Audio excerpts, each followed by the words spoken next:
President Lyndon Johnson declared a war on poverty in his 1964 State of the Union address. The poverty rate in this, the richest country on earth, was 19%. His Great Society legislation, a continuation of President Franklin Roosevelt's New Deal and President Harry Truman's Fair Deal, launched a plethora of programs and priorities to serve and protect the neediest and the most vulnerable among us. At the time, President Johnson cautioned that the war on poverty would be long and difficult. But by 1973, only 9 years later, the poverty rate had been brought down to 11%. We were definitely winning the war on poverty. Unfortunately, many politicians found success creating myths about the poor and inventing phantoms like the so-called welfare queen. Popularized a narrative that the war on poverty was not worth fighting. But nothing could be further from the truth. For example, Medicare and Medicaid, both war on poverty initiatives, have made a tremendous difference in the health and security of older Americans and all Americans of modest means. But these two very successful anti-poverty programs, when they were initiated, the poverty rate among seniors was over 30%. Today, the poverty rate among seniors is under 10%. By what measure can one conclude that these two programs are failures? In addition to Medicare and Medicaid, President Johnson signed into law the Economic Opportunity Act of 1964.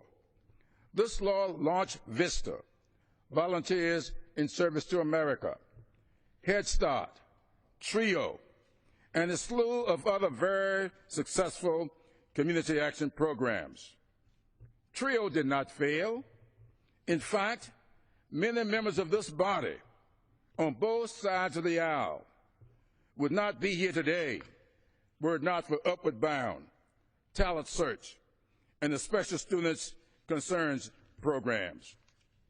Lest we forget, about 6 months after President Johnson launched the war on poverty, Congress responded to his call and passed the Civil Rights Act of 1964, and a year later, the landmark Voting Rights Act of 1965. These two vital laws created educational and employment opportunities for women and minorities that allowed many of us to fulfill our dreams and aspirations. And in the communities many of us grew up in, many Americans were able to vote for the first times in their lives. There is no better way to wage a war on poverty than to have freedom to choose and unfettered access to the franchise. Dr. Martin Luther King, Jr., whose 85th birthday we celebrate today, once famously said, "Of all the forms of inequality, injustice in health care is the most shocking and inhumane." The record is pretty clear that in recent years, the #1 cause of bankruptcies to American families has been health care expenses. That is why I often call the Affordable Care Act the Civil Rights Act of the 21st century. This groundbreaking new law is already having a positive difference. It has given all American families the security of quality, affordable health care. But we still have much work to do.